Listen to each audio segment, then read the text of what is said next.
Hey students, welcome to Education is the Life with your favorite Shilpa ma'am.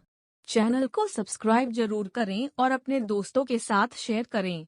Let's get started। Hello friends, कैसे हैं आप लोग? I hope घर पे होंगे, अच्छे से पढ़ाई कर रहे होंगे। तो मैंने कल क्या क्या बताया था आपको? आवेश का जो विशिष्ट गुण था उसमें से मैंने 2 गुण बताया था। उसके बाद हमने बताई थी कि मतलब क्वांटीकरण क्या होता है। लाइट चले जाने की वजह से मैंने तीसरा गुण नहीं बता पाया।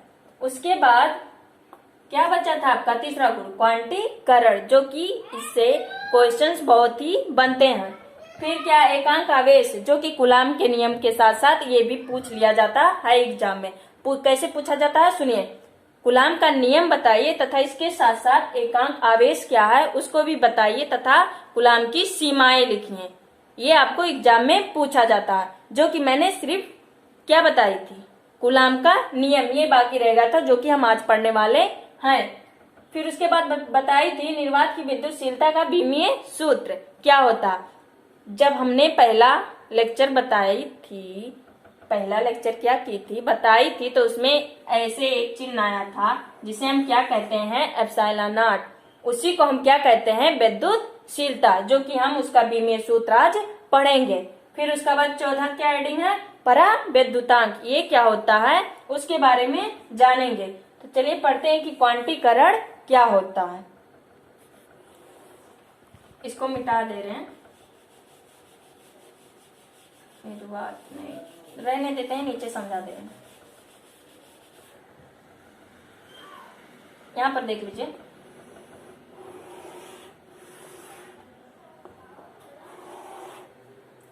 क्वांटीकरण, आवेशों का क्वांटीकरण क्या होता है? अभी पहले मैं परिभाषा यानी कथन नहीं लिखूंगी, पहले आपको हम कॉन्सेप्ट समझाएंगे, उसके बाद आप परिभाषा खुद लिख सकते हो। यदि कॉन्सेप्ट नहीं समझ आएगा तो परिभाषा कैसे लिखोगे? जब कॉन्सेप्ट समझ में आया रहेगा तभी तो परिभाषा लिख पाओगे। तो Q बराबर, इसका सूत्र होता है Q बराबर NE। इसका सूत्र क्या होता है क्वांटीकरण का? Q बराबर NE। इसका फार्मूला होता है। अब आप पूछेंगे कि Q क्या है, N क्या है, E क्या है, तो वो भी जानेंगे कि Q जो है किसी चालक पर, किस पर? किसी चालक पर। आवेश कहाँ होगा? किसी चालक पर तो ही होगा। तो किसी चालक पर कुल आवेश है। Q बराबर कुल आवेश क्या है? कुल आवेश है। उसके बाद जानेंगे कि N क्या है। N जो होता है बाबू, N होता है इलेक्ट्रॉनों की संख्या, या इसे हम क्या बोल सकते हैं? पूर्णांक। क्या बोल सकते हैं?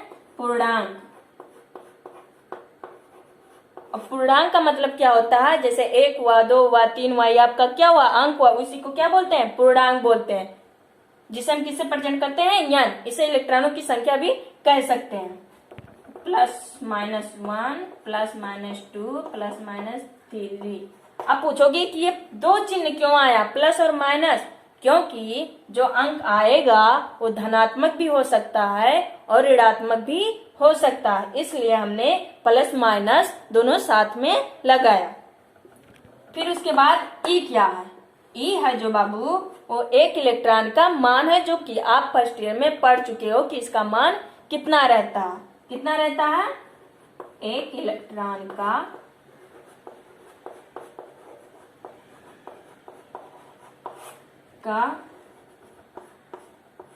मान, जो कि कितना है?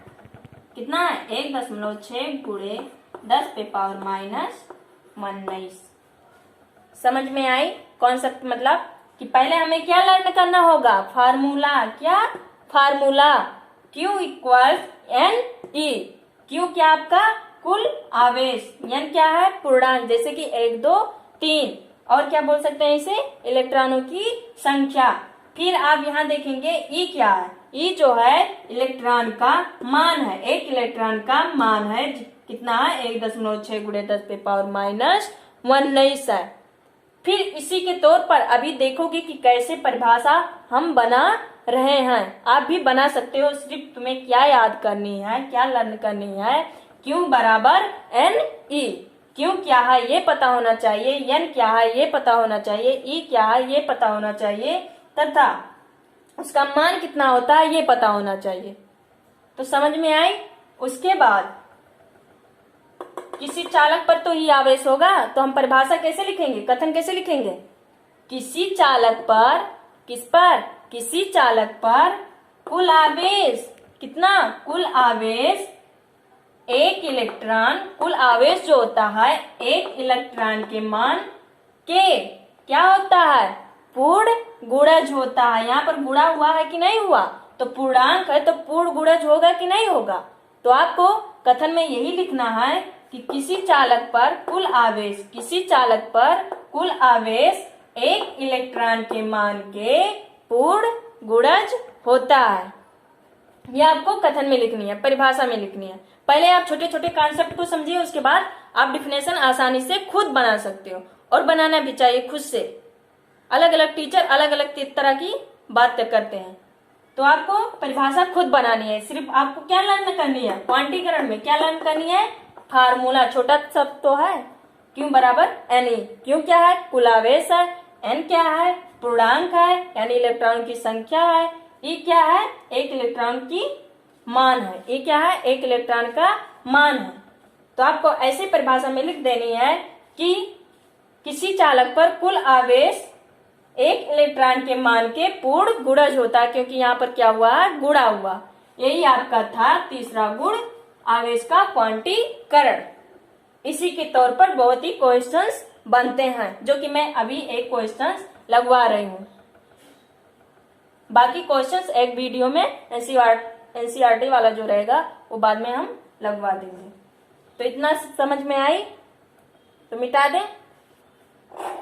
हमेशा बात याद रखना कि क्वांटीकरण का बात करें तो फार्मूला आपको याद होना चाहिए, क्यू बराबर एन ई। क्यू क्या है, कुल आवेश, एन क्या है, पूर्णांक है, ई क्या है, एक इलेक्ट्रॉन का मान है। तो इसको मिटा दे रहे हैं। अब इसी के तौर पर एक वो देख लीजिए। मान लीजिए क्वेश्चन है, आवेश दिया रहे, कितना आवेश, क्यू बराबर कितना दिया हो, 8.0 गुणे 10 के पावर -7।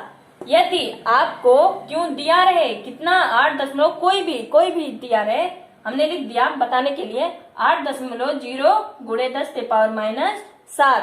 क्यों पता है तो हमें ई भी तो पता है, कितना भी बताए हम कि 1.6 गुणे 10 के पावर -19। हमें सिर्फ क्या नहीं पता, इलेक्ट्रॉनों की संख्या, जो कि हमें पता करनी है। एन बराबर, मैंने फार्मूला बताया आपको कि एन बराबर कितना होगा, यानी क्यू पता 8.0 गुणे 10 के पावर -7। ई बराबर कितना होता है, 1.6 गुणे 10 के पावर -19। आपको पता क्या करनी है, इलेक्ट्रॉनों की संख्या, जिसे हम क्या बोलते हैं, पूर्णांक। तो मैंने क्वांटीकरण में फार्मूला एक बताई थी, क्या बताई थी, Q इक्वल्स एन ई। क्या बताई थी, Q इक्वल्स एन ई। क्यों क्या है, कुल आवेश है जो कि हमें पता है, ई क्या है, एक इलेक्ट्रॉन का मान है जो कि हमें पता क्या ना, इलेक्ट्रॉनों की संख्या। फिर एन को इधर लाएंगे, एन को क्या करेंगे, इधर लाएंगे, और क्यों से को भाग दे देंगे। तो क्यों हमें पता है कि नहीं पता, क्यों पता है, कितना आपका 8.0 गुणे 10 के पावर -7, उसकी बटे इलेक्ट्रॉन का मान कितना है, 1.6 गुणे 10 के पावर -19।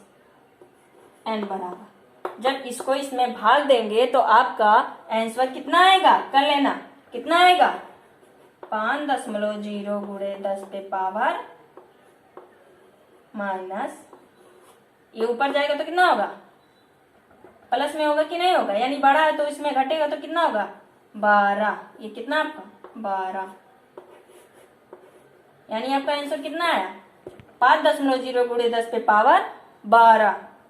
यही आपका आंसर है। इसी तरीके से आपको क्वांटीकरण के नाम से बहुत क्वेश्चंस आएंगे, जो कि मैंने पहला क्वेश्चन आपको बता दिया।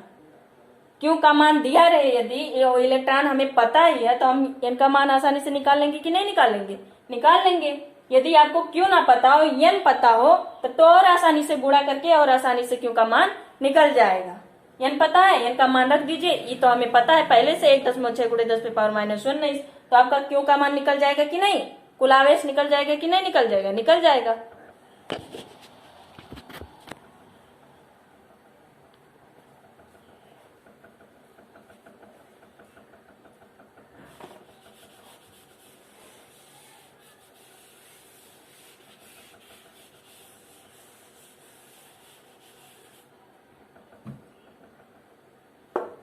तो आपका क्वांटीकरण हो गया, आवेशों का क्वांटीकरण आपका हो गया। अब हम क्या पढ़ेंगे कि एकांक आवेश क्या है, जो कि मैंने कूलाम का नियम पढ़ा चुकी। उसके बाद हम पढ़ेंगे एकांकी आवेश। क्या पढ़ेंगे, एकांक का आवेश। अब देखिए एकांक का आवेश क्या होता है, मैंने पहले ही बताई कि मैं परिभाषा जो है उसको पहले नहीं लिखवाऊंगी, पहले कॉन्सेप्ट समझाऊंगी, उसके बाद आप खुद परिभाषा लिख लेंगे। तो एकांक आवेश का मतलब होता है कि मैंने कूलाम के नियम से फार्मूला क्या निकाला था, F बराबर 9 × 10⁻9 Q1 Q2 अपान R²। ये आपका क्या था, कूलाम का नियम था। तो मैंने F बराबर मान लिया कि इतना बल है, और Q जो है आवेश जो है Q1 है Q2 के बराबर है, और Q1 Q2 के बराबर और Q2 कुल आवेश के बराबर, यानी तीनों समान है कि नहीं समान है। बल हमको पता है Q1 और Q2 तीनों आपस में बराबर है। दूरी कितना आपकी है, जिसे हम R से प्रेजेंट करते, दूरी कितना आपकी है 1 मीटर। कितनी है, 1 मीटर। और किस माध्यम में हो रहा है, वायु या निर्वात में हो रहा है, किसमें, वायु या निर्वात में, वायु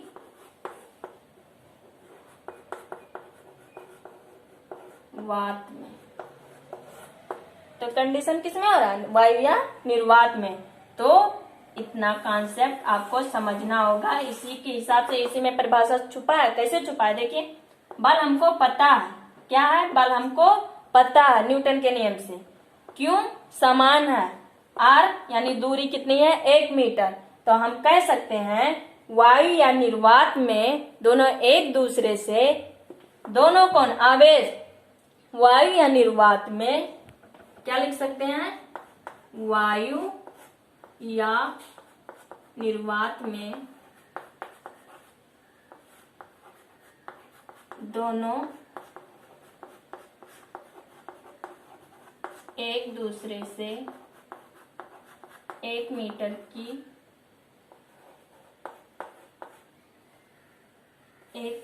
की दूरी पर समान प्रकार के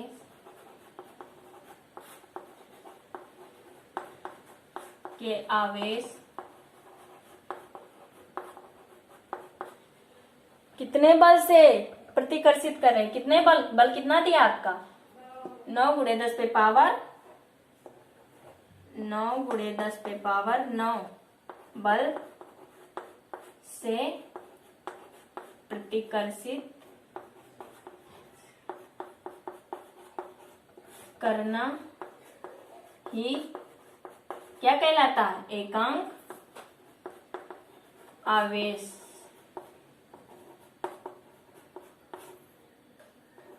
कहलाता है। तो पहले हमें समझने होगी कि मतलब न्यूटन के बल जो मतलब हमने क्या बताया था, कूलाम का नियम फार्मूला कितना आया था, F बराबर 9 × 10⁻9 Q1 Q2 अपान R²। उसके बाद मैंने F कितना आपका फोर्स कितना है 9 × 10⁻9, आवेश मैंने मान ली कि तीनों समान है, दूरी कितनी है 1 मीटर। उसके बाद किस घटना में हो रही है हम वो देखेंगे, वायु या निर्वात में, किसमें, वायु या निर्वात में। तो हमने परिभाषा में यही लिखा कि वायु या निर्वात में दोनों एक दूसरे, कौन दोनों, आवेश एक दूसरे को 1 मीटर की दूरी पर, कितनी दूरी है 1 मीटर की दूरी पर समान प्रकार के आवेश कैसे है, समान है, 9 × 10⁻9 बल से प्रतिकर्षित करते हैं, जिसे हम क्या कहते हैं, एकांक आवेश। आई होप इतनी बात तो समझ में आई होगी। तो तो आपका क्या क्या क्लियर हुआ, क्वांटीकरण और एकांक आवेश। अब कूलाम के नियम में उसकी क्या सीमाएं थी वो हम देखेंगे। क्या देखेंगे, सीमाएं। फिर से इसको बता दे रहे हैं कि फोर्स आपको पता, आवेश समान है, दूरी कितना 1 मीटर। तो आपको सिर्फ यही बोलना है कि वायु या निर्वात में एक दूसरे से 1 मीटर की दूरी पर समान प्रकार के आवेश 9 × 10⁹ बल द्वारा प्रतिकर्षित करते हैं, जिसे ही हम क्या कहते हैं, एकांक आवेश कहते हैं। यह आपका था एकांक आवेश। अब कूलाम के नियम में कुछ सीमाएं थी जो हम नहीं बता पाए थे, उसको देख लीजिए। सीमाएं क्या थी, पहले सीमाएं थी कि बिंदु कितनी थी, उसमें 2 थी। कितनी थी, 2 थी, Q1 Q2। यानी सीमाएं, पहला कंडीशन क्या होना चाहिए कि बिंदु कितनी होनी चाहिए, कम से कम 2 होनी चाहिए। तो बिंदु आपकी कितना होना चाहिए, 2। दूसरी कंडीशन में हम देखेंगे कि बिंदु तो 2 है, लेकिन दूरी कम से कम कितनी होनी चाहिए, कितनी होनी चाहिए, 10⁻⁻15 मीटर, 10⁻⁻15 मीटर। और पहला कंडीशन समझ में आया कि कम से कम बिंदु कितनी होनी चाहिए, 2, और दूरी 10⁻⁻15 मीटर। उसके बाद तीसरा कंडीशन था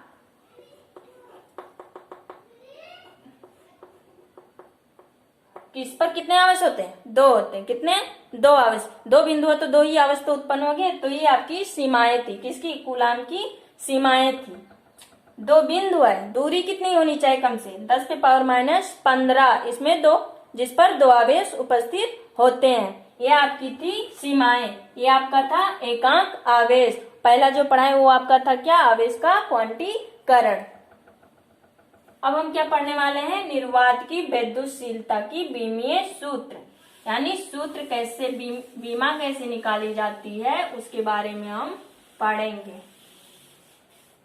तो हमें फार्मूला पता है, F बराबर 1/4πε0 Q1 Q2/R²। ये किसमें, कूलाम का नियम किसमें था, वायु या निर्वात में था। किसमें था, वायु या निर्वात में था।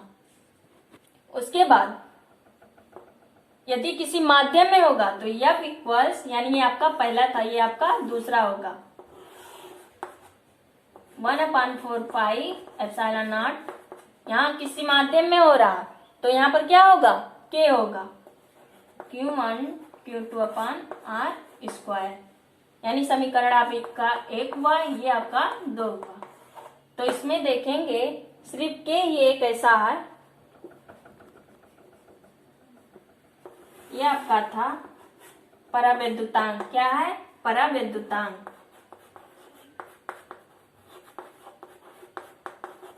अभी इसको हम बाद में पढ़ेंगे, पहले इसको पढ़ लेते हैं, परावैद्युतांक क्या होती है। तो परावैद्युतांक यानी वायु या निर्वात में लगने वाला बल, वायु या निर्वात में लगने वाला बल तथा किसी माध्यम में लगने वाले बल के अनुपात को ही क्या कहते हैं, परावैद्युतांक कहते हैं। क्या कहते हैं, परावैद्युतांक कहते हैं। जब कोई वायु या निर्वात में रहेगा तो ऐसा कोई माध्यम नहीं आएगा, जैसे इसमें के आया, तो ये माध्यम में हो रहा तो क्या आएगा कि नहीं आएगा। तो आपको यही फार्मूला लिखकर आपको कहना होगा कि वायु या निर्वात में लगने वाला बल जो होता है, इसको Q1 मान लीजिए, इसको Q2, और किसी भी माध्यम में लगने वाले बल के अनुपात को ये क्या कहते हैं, के। क्या कहते हैं, के। और के आपका क्या है, परावैद्युतांक है। तो हम समीकरण 1 और समीकरण को क्या कर देंगे, भाग कर देंगे। तो समीकरण 1 भागे समीकरण 2, तो हमें क्या मिल जाएगा, F1 F2, ये कैंसिल हो जाएगा।